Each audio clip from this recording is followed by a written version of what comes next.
Welcome to the Wholesaling Inc. podcast. I'm your host, Chris Arnold. As always, grateful, excited that you guys are with us today. We have a very special guest.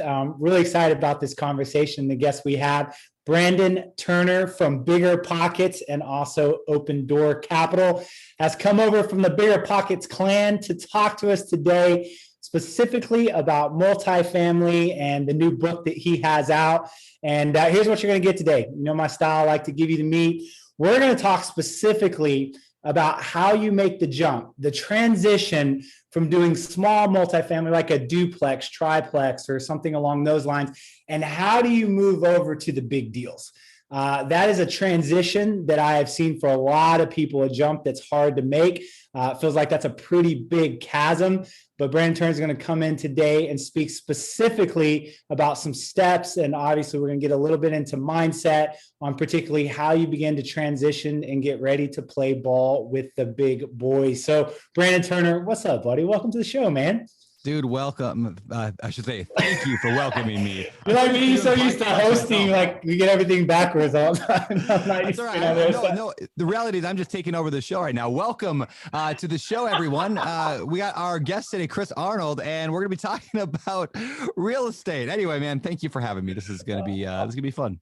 Awesome. Well, first of all, congratulations on your book coming out. You and I were talking, and what number is this for you, book-wise? I think this is like 4, 5, or 6, depending on how you count books. I don't know. You could. I have a short little one on Kindle, and I've got some other. I don't know. It's in there. It's a 4, 5, or 6. We'll call it that. Yeah, and I'm curious. I mean, people are listening, right? How'd the passion for writing books come about? I mean, that's amazing. Most people never publish one book. You're somewhere between 4 and 6. So where does that kind of come from, that desire to write? Yeah, man. I don't like writing that much. I don't actually like it. But I write all my own books, and it comes from, it's like a discipline that I try to do every couple of years, every year, every 2 years at the most. And where it's like, I sit down and every day I just write a little bit. And it's like this like daily practice. If I can just do that every day. And then after a couple hundred days, it's like, oh, there's a book there. It's obviously a little bit more complicated than that, but I actually don't enjoy like just sitting down and writing, but I love having a book, because a book is like a way to like brain dump everything that people want to like go out to coffee with me or to learn from. It's like taking all that and brain dumping it so that I can go out to coffee with 1,000 people or 100,000 people. So it's really like a mass way to not have to do coffee with every single person even though I want to. So that's the number one driver. So I don't have to go to Starbucks as much. Exactly. It's like I drink enough coffee. I don't need more. Read the book, and then we'll talk about coffee. Yeah. But books are powerful, man. I mean, the ability to take a complicated process and organize it and simplify it. Yeah. It's why, even honestly, for me, even though we do podcasts, I actually love books because they're so well organized. Very exciting. Yeah, well, man. They changed my life. So I just want to, books changed my life. Like, I mean, I read like 100 real estate books before I bought my first deal. And like, I mean, every book my library had, it changed my life. I always say this, I've never read a nonfiction book that didn't change my life for the better.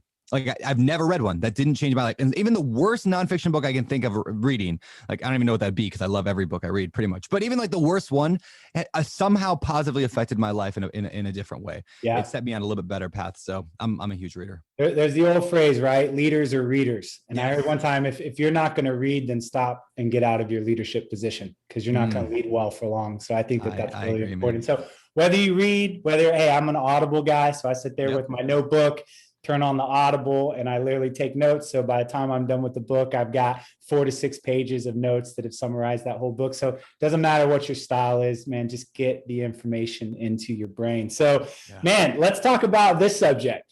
How to make the jump, that transition from smaller multifamily to start playing with the big boys. Man, you and I talked about this, and immediately, like, it just started flowing out of you. You're like, man, these are the 5 things.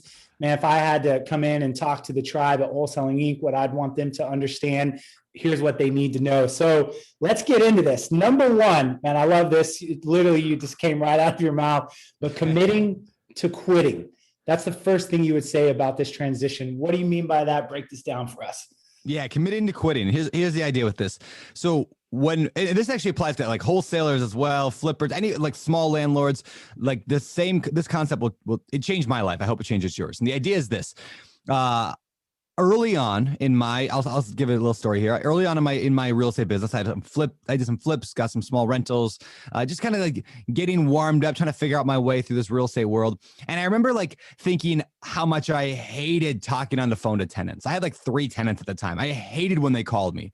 Like it was like the phone would ring and I'd look at it and be like, oh, and the best word I have to say it is like heavy, right? There's things that we do in our life that just feel heavy. Now, some of y'all listening to this right now are going, man, this guy's an idiot. It's so easy to answer phone. It's not about easy or hard, right? It's about heavy versus light. And answering the phone felt heavy. I just hated it. There's other things that feel heavy. Some things feel super light. Me getting in front of a crowd of like 10,000 people and talking and making jokes, great. I can do that all day long. Feels super light. But answering a single tenant phone call is difficult. So the very first thing I ever quit was I quit answering my phone when tenants called. In other words, I didn't just like abandon the tenants. In other words, I created a system for someone else to handle that. I hired my mother-in-law at $200 a month. And I said, well, because she was out of work or not, she quit her job, kind of retired, and it's not out of work. That's a great deal, by the way, but I'm not going to argue, man. That's still a deal. It was a great deal. I was like, look, you're going to have like 5 or 10 phone calls a month. Just answer the phone. And if they have a problem, deal with it. Like if you need a contractor, here's our list. If you need something else, here's like, if you really have a problem, call me or text me, but I don't want to ever talk to a tenant again. And my life improved tenfold that day, like so much better because I was not doing the thing that was the heaviest for me. And then I found something else that was like heavy for me and something else that was heavy for me. And slowly I started doing less and less that was heavy and more that was light. And so the principle number 1 here is commit to quitting. In other words, get out of your own way. Like stop assuming you're the only one that can do anything and you're the only one that can do it right, and just commit to the process of like, if I'm going to get into this multifamily game or any kind of large real estate, just big business way of doing real estate, I've got to commit to getting out of my own way, lower my ego, and quit the things. In fact, I heard a billionaire one time say the secret to a success was being a quitter. And the host asked, well, what do you mean by that? And he said, well, everything I do in life, my entire career has been, how do I quit this and never do this again? Agreed. It's about firing yourself from those positions as quickly as possible and replacing so you can evolve and move on. Fully agree with that. Great. Yeah, it's a mindset. It's a mindset for sure. Yeah. I love what Liz Wiseman says. She always talks about either you're going to be the genius or the genius maker. And if you're the genius, that means that everything's on your shoulders and you're never really going to evolve to be able to do the bigger things because you have to make geniuses in order to play at a big level because you need a great team. So what do you want to be? The genius or the genius maker? Multipliers, right? Is that her? Yeah. I'm in the middle of that one right now. Yeah, it's great. It's so funny. Great read, by the way. Yeah. That leadership book, I have handed that out quite a bit. And I literally had a guy call me one time and said I was having sleepless nights because that book challenged me so much on my leadership style, my organization. So great read, by the way, on the side, Multipliers by Liz Wiseman's, one of the best leadership books I've had. Yeah. So committing to quitting. I love this. It's out of your own way. Remove yourself from the heavy stuff. Focus on what you're good at. Start leveraging. So let's go to number 2.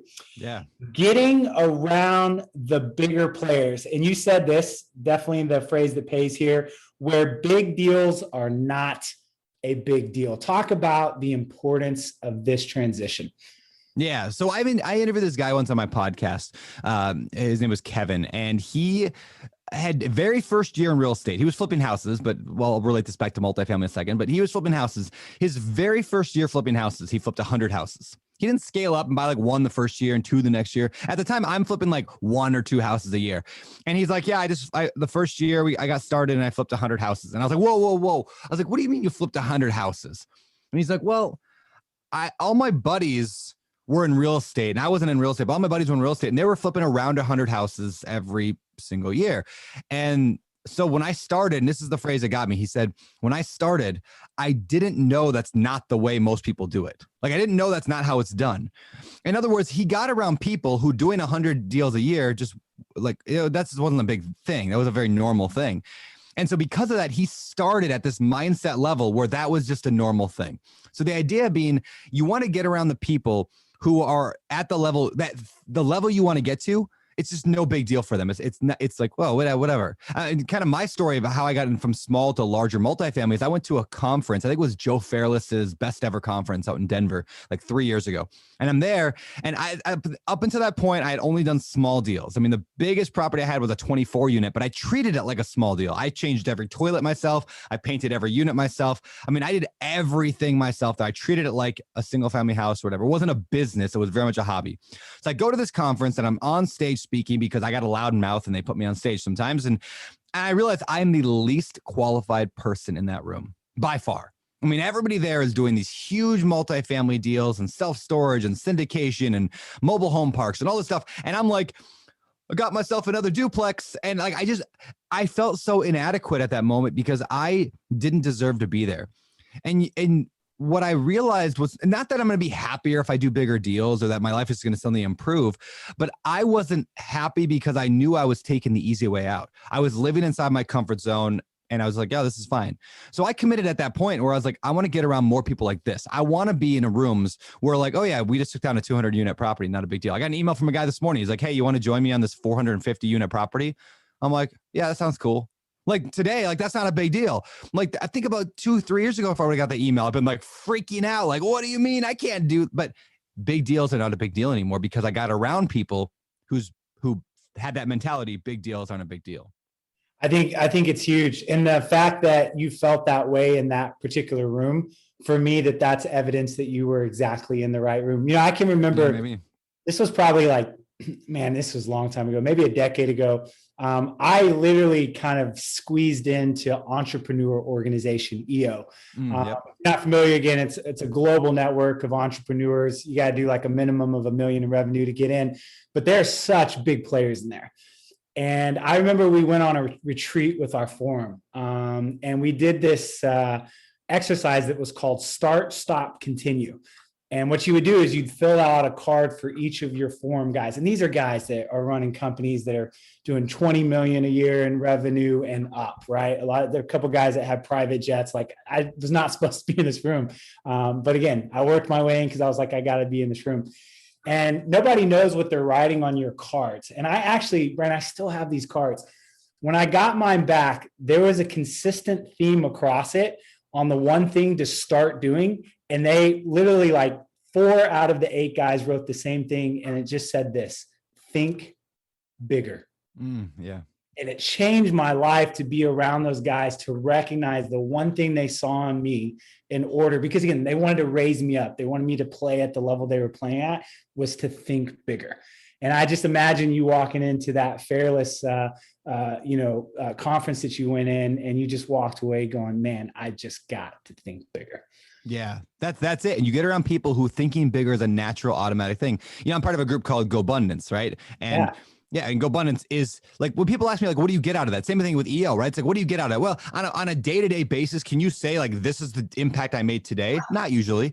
But when I think of like myself 5 years ago and myself today, and it's not just GoBundance. I mean, I've been a part of numerous groups and masterminds, and every time, like, it's hard to pinpoint an exact, like, I put in $1, I got out $2. But I think differently because of being around people who think differently. Definitely. I mean, like, here's a very small example, right? So I'm hiking Diamond Head the other day on Oahu. Diamond Head's this amazing hike, old military thing on top of a volcano. It's super cool. Anyways, I'm hiking this thing, but there's no parking because they just zero parking at top anymore because they have like 20 parking spots and there's 20,000 people trying to get there. So I'm at the bottom of this volcano and I'm like hiking up just on the road just to get to the point where I can start the hike. It's like a 2-mile walk.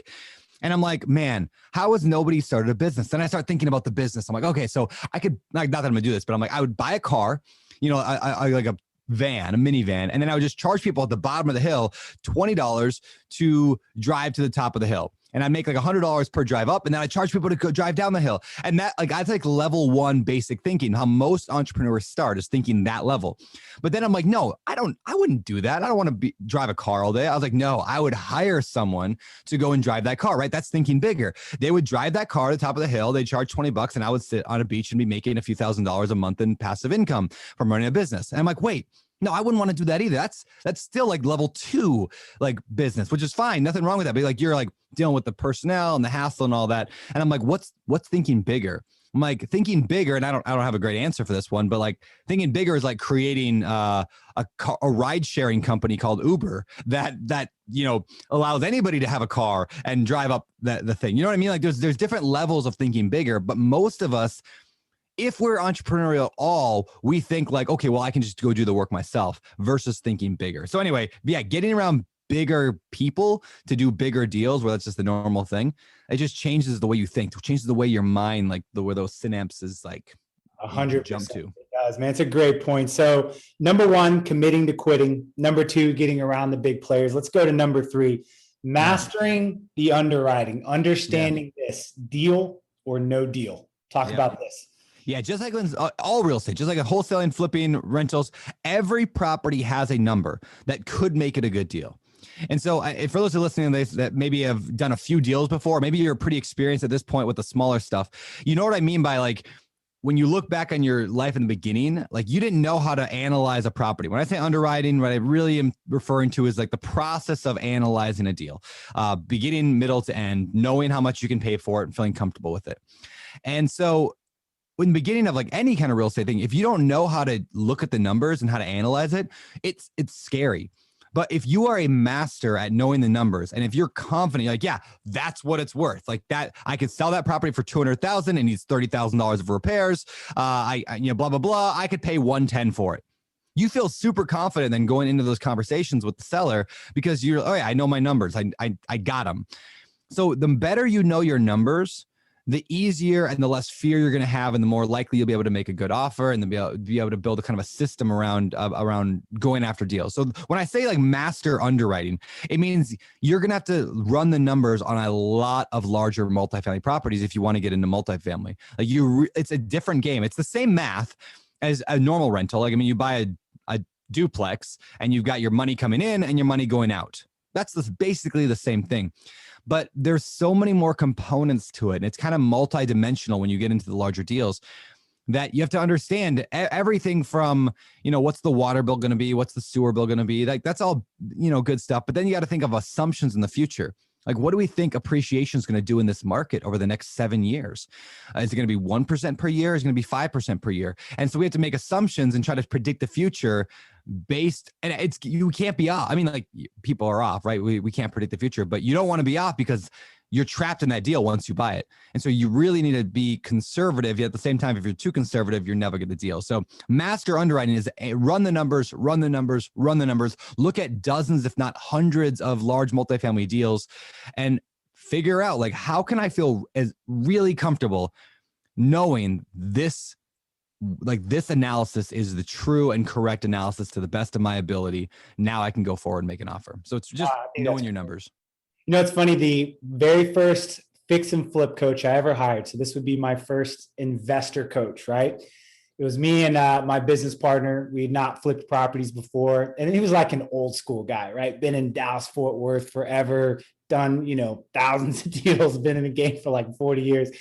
The very first thing he had us do, and I remember we were balking at it a little bit because we just didn't feel like it was efficient, but it was so important.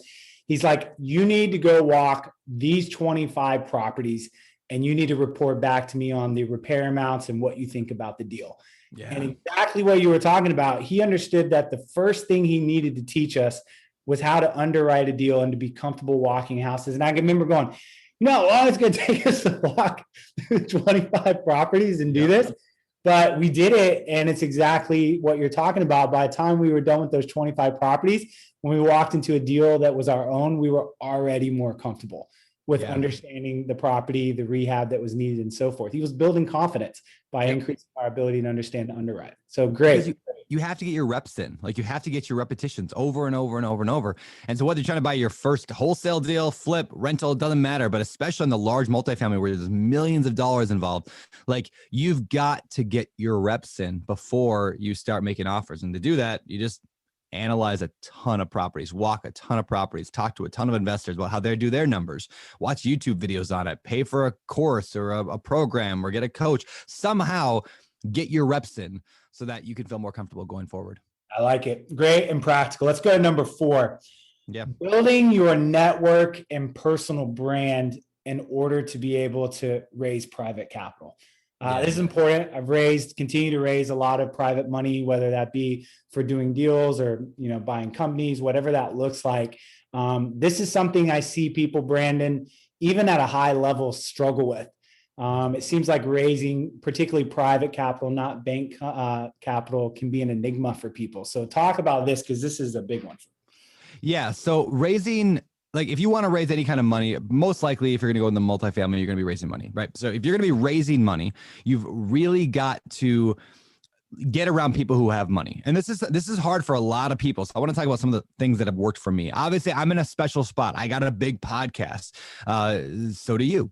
But it doesn't mean that you can't, people listening to this can't start a podcast as well, or a YouTube channel, or just your Instagram, or just your Facebook, or just a local meetup. In other words, have something where you're the person that people know as the expert, or as at least a trustworthy source. So that's when we say building your personal brand, that's all I'm referring to is here. You need to be the person in a lot of people's minds that when they think real estate, they think you. Especially if they're thinking, I want to invest in somebody, I want to invest in somebody's deals, where are they going to go? They're going to go to you, ideally. And so again, that's networking. Obviously, that's as simple as, going to real estate meetups, joining, local networking clubs or events, going to real estate conferences are a huge way to do that. And then of course, online networking is huge today. I mean, most of my investors, we've got over 600 people that have invested in my deals, and they almost all come from Instagram. In fact, I had somebody once tell me the reason they invested in me and Open Door Capital and my real estate deals, the reason they invested in our business is because of the way I talk about my wife. Now, I want to think about that. That's a weird concept, right? No, they're investing in real estate. Wouldn't they look at the numbers and want to know what the deal look like? And they're not. The truth is, people aren't investing in your deal. They're investing in you as a person. Are you a trustworthy person? I want you to say that again, because that is the secret to raising capital right there, and people miss it. They're not investing in the deal. They're investing in you. Do they trust you? Yeah. And if they see every other post, and every other post on social media is some rant about something, or you're just clearly unstable, or you're just getting these long, angry debates about stuff that just doesn't matter, it's that people intrinsically know how you do anything is how you do everything. And so the way you portray yourself online, the way that you put your marketing materials together, the way that your website look, the way that all that stuff is generally how you are as a person. Everyone's forming an opinion of you all the time. And so think about that in every situation you're at. How you do anything is how you do everything, and people know that. And so, yeah, building that personal brand. It doesn't mean you have to have a podcast or you have to have a YouTube channel, though. If you want to raise a lot of money, it is really helpful to be that. In today's world, we have this opportunity where pretty much anybody can create themselves into I will call it a niche celebrity. In other words, somebody that is well known to strangers that you've never met in person, but that you were well known, and they're like, oh yeah, I feel like I know that person. So again, if that's a TikTok thing or Instagram, I personally, I like Instagram. I think Instagram builds relationships better than almost any other platform out there. Even Facebook, even TikTok, even though those platforms are bigger maybe than Instagram, I think Instagram will build long-term relationship better, which is what you want when you're raising money. So again, personal brand, and even personal brand comes to stuff like, this sounds stupid, right? But my Instagram is Beardy Brandon, beard with a Y. Now it was Brandon Turner _2 or something like that, right? And then I changed it to Brandon Turner Official. That just sounded weird. And so then I was driving one day, and Beardy Brandon was not a nickname that I had in high school or that my buddies gave me. I was like, how can I be more memorable online? And I thought of Beardy Brandon, and I'm like, well, that's an easy phrase that pays, or it's a phrase that people can remember and it sticks in their head. You see, people need, I talk a lot about this lately because I'm so fascinated by it. People need frameworks. And when I say frameworks, they need an abstract concept. A person is kind of an abstract concept. An idea like BRRRR investing or house hacking or even wholesaling, they're kind of abstract, complicated processes. And when you can boil things like that down into a framework, like BRRRR, buy, rehab, rent, refinance, repeat, or house hacking, or wholesaling is a framework, that then people can understand. And people are the same way. So I became a framework. Beardy Branding became a framework. So how can you make yourself more memorable or more knowable, whether it's your company name? In fact, I know a guy whose company name is I Heart Multifamily. I think it is. No, I Heart Real Estate. I Heart Real Estate. And it's just like a clever thing. Like, oh yeah, that's his brand. Like that's him. That's his I Heart Real Estate. So when you're thinking about the online brand, just being a person on Instagram is fine. But if you want to take that up a level and really try to like broaden it, think in terms of framework. How can you make yourself into a framework? Absolutely. No, it's good. It's super, super important. And you made a couple of great points there, getting down into particularly what you're known for. More importantly, though, you can teach all you know, but people will learn all that you are. And I remember a couple of things on raising capital that were big for me. When I first started raising capital, I already had relationships, people I trusted that had money that I just knew via real estate over the years. And when I went to them, I had one guy in particular.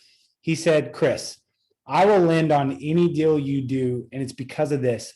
I know that you would go deliver pizzas every night until you paid me back. Yep.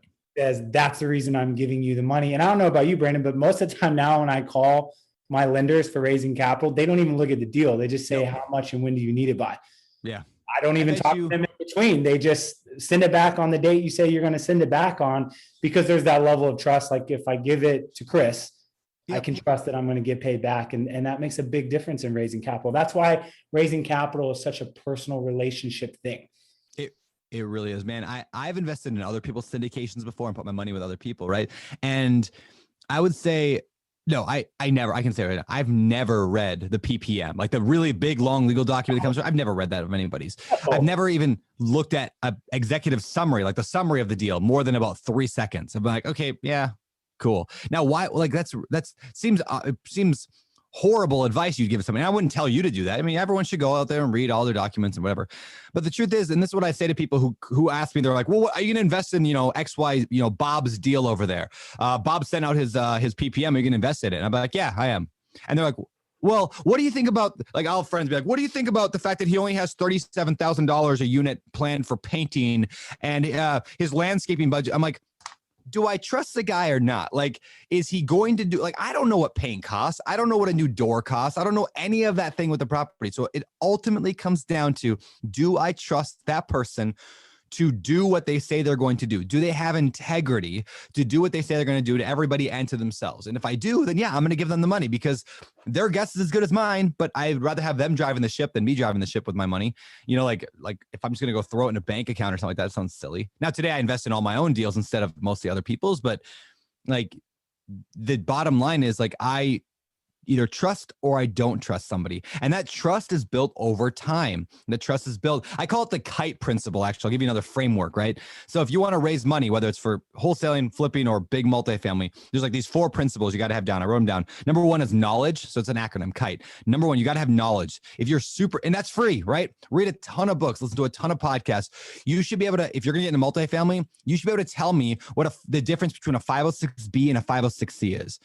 You should tell me what a Reg A is. You should be able to tell me, what a waterfall is, a 15% IRR is. You should know those things, and then you can learn all of them in a book or two and podcasts. That's one of the reasons that I write books, like I said earlier. And volume 2 of our book series, The Multifamily Millionaire, is all about the larger deals. So volume 2 is about the larger deals. Volume 1 is about the smaller deals. All right. So number 1, knowledge. Number 2 is that word I said a minute ago, integrity.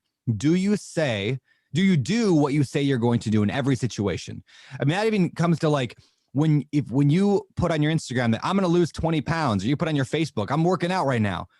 Do you actually do it? Can people trust you that you're going to do what you say you're going to do in every regard? If you tell an investor or private lender you're going to call them at 5, are you calling them at 5 or are you calling them at 5:05? That 5-minute gap or that 2-minute gap says a little bit about you. Number 3, the tactics. Like, do you have a plan in place? Like, this is the tactical strategy I am going to use to reach that whatever number that they want to get. So I'll give you an example. In the beginning, we didn't just call ourselves multifamily investors. We got really specific and said, no, we buy mobile home parks that are between 100 and 300 units anywhere in this part of the country that have this occupancy level and don't have, this or that. Like, we got very specific on the tactics that we are going to do. And so when we explain that to an investor, they're like, oh yeah, that sounds good. You guys know what you're talking about. Now they have no idea what I'm talking about, but they are confident that I do because I'm confident in my tactics. So again, we got knowledge, integrity, tactics, and then finally the last one, experience. And the more experience you have, the easier it is to raise that money. And people are listening right now going, I don't have experience. Well, I'll talk about that one with number 5 here in just a second. But yeah, KITE, KITE. That's a good acronym. I like that. It's memorable. Thanks. So let's bring it home, Brandon, with number 5 here, right? And that is learn to understand that sometimes taking a smaller piece of a big deal is better than taking pretty much nothing from no deal because you couldn't swallow the whole thing yourself. So talk about this concept of really how to get into the game. It doesn't mean you always have to have 100% ownership in the deal. It's willing to get in and to take a smaller piece to be around those people. So break this down, because I think this is an important step that people might understand, that I'm not going to go out and necessarily, again, I don't want to hold you back. If you go buy a 250, 350 unit complex on your own first time, that's thinking big, knock it out. For some of you listening, though, it'll be like, hey, I want to kind of get my deal, get my feet wet and understand that is before I take that big jump. So break this down a little bit, because I think this is a great, great practical strategy. Yeah. So one of the biggest differences between small deals and big deals is that big deals, like big multifamily, or really any, I mean, if you're gonna, I'm gonna go flip 100 houses a year. It's the same principle. Big deals require teams. They're very team focused versus I can do it all myself. Like I said earlier, I had a 24 unit. I did everything myself, no teams. It was just me every day, 100-hour work weeks, getting that property fixed up and rented. That doesn't work when you get into the bigger deals. There are teams involved almost every level because there's all these different roles. Now, could you do all the roles yourself? Yes. But chances are you're not going to be great at all those roles. So you find what you're great at, and you find this really goes back to what we talked about with number 1 is committing to quitting. But finding what you're great at and then bring other people who are great at that stuff. Like, for example, in a larger multifamily deal, you're going to do a big syndication. You're going to have somebody who needs to be able to find deals, like an acquisitions person who's like the sales type. It's a very different mindset than maybe the underwriter or the analyzer, the person who needs to go and run the numbers and run hundreds of properties and really get down to the specific numbers. Like, those are 2 different roles. Could they be the same person? Yes. But could you find somebody who's awesome at one and somebody who's awesome at the other? Yes. And then there's things like investor relations. Who's going to be talking to all the investors? And it's a lot of conversations. People want to talk to you on the phone and be able to have that conversation, know their money's in the right place. And then the actual like process of wiring money from one place to another safely and having the right portal on the back end that people can log in. That's a process. So that's like investor relations. Then there's usually a role called the KP, or key principal. It's like somebody who's wealthy enough to be able to sign on all the loans. There's somebody else who's going to be like typically getting the loans, talking to all the banks, all the lenders, running that kind of stuff. So in other words, there's all these different roles. Oh, and then asset management, who's going to make sure the property runs afterwards and it's running well while somebody else is going out there to find the next deal. So there's all these roles. It's very much like a team sport. It's like football. You've got a quarterback, you've got the running back, you've got the wide receiver, you've got all these people that when they work together doing the thing that they do better than anyone else on that team, that's what wins a Super Bowl. And it's true in every sport. It's true in large deals. So again, don't feel like you have to go do it all yourself. In fact, one more quick story about my journey in this large world is when I started, I brought in a partner. His name is Brian Murray. He actually is my co-author on the books that were released in the Multifamily Millionaire books. But before we wrote the books, we partnered up on this open door capital thing. And Brian is a big deal. Like, Brian has done thousands of units before I partnered with him. Way bigger deal than I am. He's way wealthier than I am. He's way more connected than I am. And I started feeling a little bit of reluctance to give up equity to a partner. And he's not the only partner. I actually have like 7 different people involved in open door capital. And overall, like between all, mostly Brian, but between everybody, I gave up over half of my company that I'm now losing. That's millions, potentially hundreds of millions of dollars down the road I'm losing. Poor me. But the question I had to ask, like when I started feeling constricting and like, oh, I don't want to give up that, and started feeling greedy, like I don't want to give up equity, was if I gave away, let's just say for easy math, if I gave away half my business to somebody else, could I do twice as much? If I had the right people and they had half my business, could I do twice as much? And the answer was a resounding, yeah, of course. Of course I could do twice as much. I could do 10 times as much. Well, in other words, when you partner with people, you are not losing money. You are investing in people who's going to make you way more wealthy. So if you only own 10% of a GP, what GP is the phrase for like the people who put together a big deal. If you own 5 or 10%, that still is likely better than if you were to go do it all by yourself, because you can probably do 10, 20, 30 times more, or you can learn in the beginning. So again, to kind of bring that all home is in the beginning, like if you can just take a small piece of a large pie to gain knowledge and experience and credibility to get around the people who are doing the bigger deals, that's how you get started in a large way. And that's what I recommend everybody.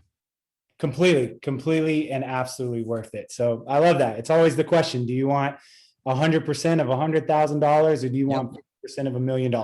Yeah, that's it. The ability to partner with people allows you to do things at scale, which again outweighs the percentage you gave up because you make more because you're driving up revenue to a level you can never on yourself. I completely agree. So let's summarize these real quick.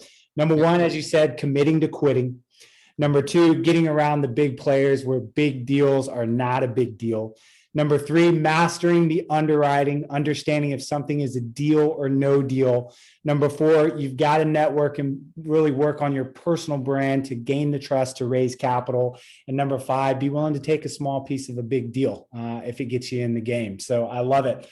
So if you're listening, again, man, we gave just great perspective today. Brandon came in and really, I think for those of us that have not done multifamily, if you're listening, you're like, man, that is such a big thing, but man, it's in my heart to do. Brandon, I think you did a great job of just coming in and helping with the mindset. But if you want to go deeper on this, if you're like, man, I want really to get into some deeper meat, some practicalities on multifamily, then I highly recommend that you pick up Brandon's new book. And so you can go to biggerpockets.com/store. Again, that's biggerpockets.com/store. Order that book. And as we were talking, again, I don't know about you, Brandon, but I have found when it comes to a topic that I don't know, I'm only 1 to 2 books away from understanding it at a level that most people don't understand it already that are in it. 100%. I've always been amazed that I'm just 1 to 2 books away because most people don't take the time to read on that. You know, I heard that from Tim Ferriss back in the day. Well, not personally, but in the 4-Hour Workweek, when he wrote the 4-Hour Workweek, he has a phrase in there that says, like, if you want to become an expert at something, go and find the top book on that subject. Like go on Amazon, whatever, find the top book or 2 or 3, read them, and you will instantly be smarter than 99% of the people, even people in the industry. Like it's in the industry there. Because you'll sit down and realize that people jump into stuff and they don't without learning. So I completely agree. So we're telling you that if multifamily is something you want to do, you're getting a vision for that, or hey, that's in the future, but man, I'd like to whet my appetite, then definitely go in and pick up Brandon's new book. So Brandon, I appreciate you coming on today. Wrapping up, is there any last thoughts or anything you'd like to leave with the tribe today? And again, we want to thank you so much for popping over from the Bigger Pockets tribe to hang out with the Wholesaling E tribe today. So it's much appreciated. But anything you want to close this down with? Man, I'll leave you with this. It's a phrase that Jordan Harbinger, who was a guest on our podcast back a year ago or so, he said this, and it's stuck with me since then. Dig your well before you're thirsty. In other words, like if you want to get in multifamily 5 years from now, the things you do today are going to make that possible later on. So start digging that well of the quitting right now, right? Like the outsourcing, the thinking in a different way. Get around bigger people now. So 5 years from now, you'll be a different person. Get good at running the numbers now on small deals and start edging into those bigger deals. Start building your personal brand right now and living in that integrity. And then like get around those people that you can start getting a little piece. Even if you put LP money, you just put 50 grand or 20 grand or 10 grand into somebody else's deal to see how theirs works. Do it. Just dig your well now before you're thirsty. And that's actually really well said. What a great thing to close down the podcast. Thanks, you know how you kind of throw that out the end and sometimes someone has something good or they don't. Like you actually brought the heat with that one. I'm gonna put that one in my back pocket. Build the well. There you go. So to the rest of you guys, thank you so much for joining as always. And we will catch you soon when we add more value. Talk to you guys later. Thanks.